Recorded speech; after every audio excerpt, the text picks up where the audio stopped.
Nós vamos direto para Brasília, onde nesse momento a pauta é a reforma da Previdência dos militares e acontece uma coletiva nesse momento para explicar os termos dessa mudança. Vamos acompanhar. Também, bem como o projeto que trata do empoderamento, do fortalecimento da nossa Procuradoria-Geral da Fazenda Nacional, para melhorar a performance do governo federal na cobrança de dívidas de devedores contumazes acima de 15 milhões de reais, e, ao mesmo tempo, permitir que a PGFN esteja instrumentalizada para fazer cobranças de menor valor, né, de forma administrativa, sem a necessidade da judicialização. Então, são 4 projetos de lei, é bom lembrar. O primeiro foi a medida provisória 871, em seguida, que combate as fraudes, depois a reestruturação do sistema, que é a PEC,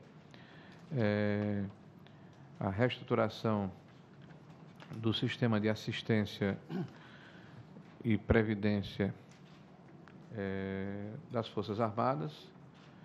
e, em seguida, o nosso projeto das dívidas. São os 4 projetos de lei, que é o sistema de proteção social, na verdade, das Forças Armadas. Então, o governo cumpre o que se dispôs a fazer no início desse ano, logo após a posse do presidente Bolsonaro, ou seja, temos em mente a questão da equidade, de que todos participam desse processo que é coletivo, levando em consideração as especificidades de cada carreira, de que iremos atacar a questão das fraudes de uma forma determinada, de que iremos cobrar as dívidas de grandes e pequenos devedores, mas com foco nos grandes devedores, e que o projeto apresenta um combate aos privilégios e, sobretudo, ele cobra a contribuição maior, nesse momento, daqueles que têm uma melhor condição de oferecer essa contribuição ao conjunto da sociedade, em contrapartida, cobra em menor valor, em menor quantidade, inclusive de termos absolutos e proporcionais àqueles que estão na base da pirâmide. Nós estamos aqui com os nossos representantes e técnicos da Previdência e também com os nossos companheiros aqui de trabalho do Ministério da Defesa, capitaneados pelo Almirante Garnier, né, pelo general Eduardo Garrido, pelo Hugo, todos aqueles que ao longo desse período estiveram conosco construindo essa proposta de forma absolutamente harmônica. Eu quero ressaltar aqui o alto nível técnico do trabalho que foi desenvolvido, a preocupação que tivemos de resgatar nesse momento, ao mesmo tempo que fazer justiça às Forças Armadas, que desde 2001 né, estão sendo preteridas na reorganização das carreiras civis no âmbito do governo federal, mas, ao mesmo tempo, pedir para que as Forças Armadas façam e deem a sua cota de sacrifício nesse momento em que toda a sociedade é chamada para fazer esse gesto. A nossa preocupação sempre foi termos superávit para o Tesouro. Nós sabemos da grave crise fiscal que o Brasil enfrenta. Então, os números que foram anunciados por ocasião da entrega do projeto de emenda à Constituição há um mês atrás foi alguma coisa como 92 bilhões de reais nessa reestruturação do sistema de proteção social das Forças Armadas. Esse número cresceu um pouco, foi a quase 97 bilhões de reais. Os números vão ser, ou já foram disponibilizados para os senhores e as senhoras aqui presentes.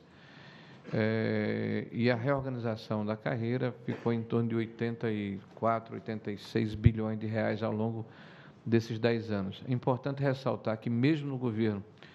do presidente Bolsonaro, nós vamos ter um superávit fiscal de mais de 2 bilhões de reais. E esse superávit ele chegará ao longo dos próximos anos, nesse horizonte de 10 anos, que é o horizonte que nós estamos estabelecendo como marco temporal, para apresentar resultados em relação à reestruturação do sistema previdenciário como um todo,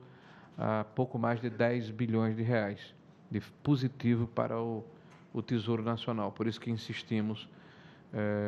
de que há um superávit, e esse superávit é importante na equalização das contas públicas. Uma outra situação que eu quero realçar e ressaltar é que há outros ganhos, né, que depois vão ser discutidos aqui com os senhores e com as senhoras, com os nossos técnicos, tanto para os estados, nós imaginamos aí alguma coisa, na verdade, nós orçamos em mais de 50 bilhões de reais de ganho para os estados nos próximos 10 anos, apenas na questão das polícias militares e corpos de bombeiros, e também o fato de que nós tornamos absolutamente transparente a questão da compensação previdenciária feita entre os temporários, né, os trabalhadores temporários,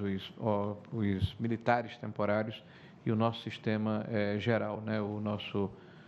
sistema previdenciário de caráter geral ou o próprio, se for o caso, mas ele majoritariamente ele é impactado pelo sistema geral. Então, isso nos dará, ao longo dos próximos 10 anos, mais 10 bilhões de reais aproximadamente, que serão deduzidos do nosso déficit previdenciário. Então, são ganhos que precisam também ficar claros para a sociedade, porque este foi um esforço, né, que foi feito junto às Forças Armadas e o Ministério da Economia,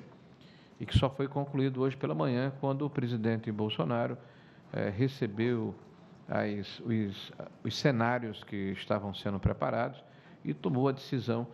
como presidente da República de qual o cenário mais confortável, né, para a economia, para as Forças Armadas e para a sociedade brasileira.